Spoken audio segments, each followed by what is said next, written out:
Update ಮಾಡಿದ್ರು. ಕ್ರೀಡಾ ಶಪಥದಿಂದ ಹಿಡಿದು ಎಲ್ಲ ಇದರಲ್ಲೂ ಭಾಗವಹಿಸಿ ನಿನ್ನೆ ಅವರು 6 o'clock ಬಂದಿದ್ದಾರೆ. ಈ ತರ ಬಹಳ ಒಳ್ಳೆ ಕಾಮೆಂಟ್ರಿ ಕೊಟ್ಟರು. ಮತ್ತೆ time to time man of the match ಎಲ್ಲ ಅನೌನ್ಸ್ ಮಾಡಿಸಿ ಎಲ್ಲರ ಹತ್ರ ಗೆಸ್ಟ್ ಅವ್ರ ಕೊಡಿಸಿದ್ದಾರೆ.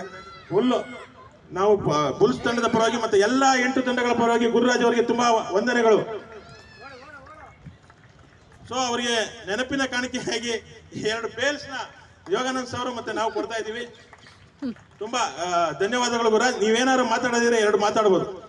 Thank you sir, thank you. ಬೇಲ್ಸಿನ ಚಿನ್ನದ ಬೇಲ್ಸು ಅಂತ ಅನ್ಕೊಂಡು ನಾನು ಸ್ವೀಕಾರ ಮಾಡ್ತಾ ಇದ್ದೀನಿ. ಪ್ರೀತಿ ದೊಡ್ಡದು ಸರ್, ಇದರಿಂದ ಪ್ರೀತಿ ದೊಡ್ಡದು. ನಾನು ಇದು ಅನೇಕ ಟೂರ್ನಮೆಂಟ್ಗಳು ಹೋಗಿದ್ದೆ. ಕಾಮೆಂಟೇಟರ್ಗೆ ನನ್ನನ್ನು ಕರೀತಾರೆ, ಒಂದಷ್ಟು ದುಡ್ಡನ್ನು ಕೊಡ್ತಾರೆ. ನೀವೇನು ಕೊಡಿದ್ರೆ ತಲೆಯನ್ನು ಕೆಡ್ಸ್ಕೊಳಕ್ಕಾಗಲ್ಲ. ನನ್ನ ಇಲಾಖೆ ಅದು ನನ್ನ ಹೆಮ್ಮೆ. ಯಾಕೆಂತಾರೆ ನಾನು 20-25 ವರ್ಷ ಆಯ್ತು ಬಂದು ಇಲಾಖೆನಲ್ಲಿ.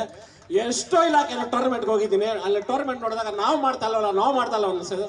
ಕಳೆದ ವರ್ಷ ನಾವು ಆರಂಭ ಮಾಡಿದಾಗ ಇವತ್ತು ಅವರು ನಿರಂತರ ನಡ್ಕೊಂಡ್ ಬಂದಿದೆ. ನಮ್ದು ಒಂದೇ ಒಂದು ಕೆಲಸ, ನಿರಂತರವಾಗಿ ವರ್ಷಕ್ಕೆ 1 ಅಥವಾ 2 ಸೀಸನ್ ನಾವು ಮಾಡ್ಕೊಳ್ತಾ ಹೋಗೋಣ. ಹೊಸ ಯಂಗ್ಸ್ಟರ್ಸ್ನ ಇನ್ವಾಲ್ವ್ ಮಾಡ್ಕೊಳೋಣ. ಹಿರಿಯರು ಅವ್ರ ಜೊತೆಗೆ ಆಟ ಆಡೋಣ. ನಮ್ಮ ಭ್ರಾತೃತ್ವ ಬೆಳೆಸ್ಕೊಳೋಣ. ನಾವು ಇವತ್ತು ಈ ಡಿವಿಷನ್ ಇರ್ತೀವಿ, ನಾಳೆ ಆ ಡಿವಿಷನ್ ಇರ್ತೀವಿ, ಎಲ್ಲ ಇರ್ತೀವಿ. ಬಟ್ ಕ್ರಿಕೆಟ್ ಎಲ್ಲ ಸೇರಿಸಿ ಒಟ್ಟಿಗೆ ಆಡೋಣ. ಅಟ್ಲೀಸ್ಟ್ ಯಾರು ನಾವು ಇದೆಯೋ ನಮ್ಗೆ ಗೊತ್ತಿರಲಿಲ್ಲ. ನಮಗೆ ನಮ್ಮ ಆಫೀಸ್ ಮಾಡೋದು ಕೂತ್ಕೊಳ್ಳೋದು ನಮ್ಮ ಜೇಸಿ ನಮ್ಮ ಆಫೀಸ್ ಅಷ್ಟೇ ಮುಗೀತು. ಬಟ್ ನಮ್ಮ ವಾಣಿಜ್ಯ ತೆರಿಗೆ ಇಲಾಖೆದಲ್ಲಿ ಬಹಳ ದೊಡ್ಡ ಆಲದ ಮರ. ನಾವೆಲ್ಲರೂ ಕೂಡ ಸೇರ್ಕೊಂಡಿದ್ದೀವಿ. ನೆಕ್ಸ್ಟ್ ಎಲ್ಲಿ ಸಿಕ್ಕರೂ ನಾವು ಪರಸ್ಪರ ಮಾತಾಡ್ಸ್ತೀವಿ.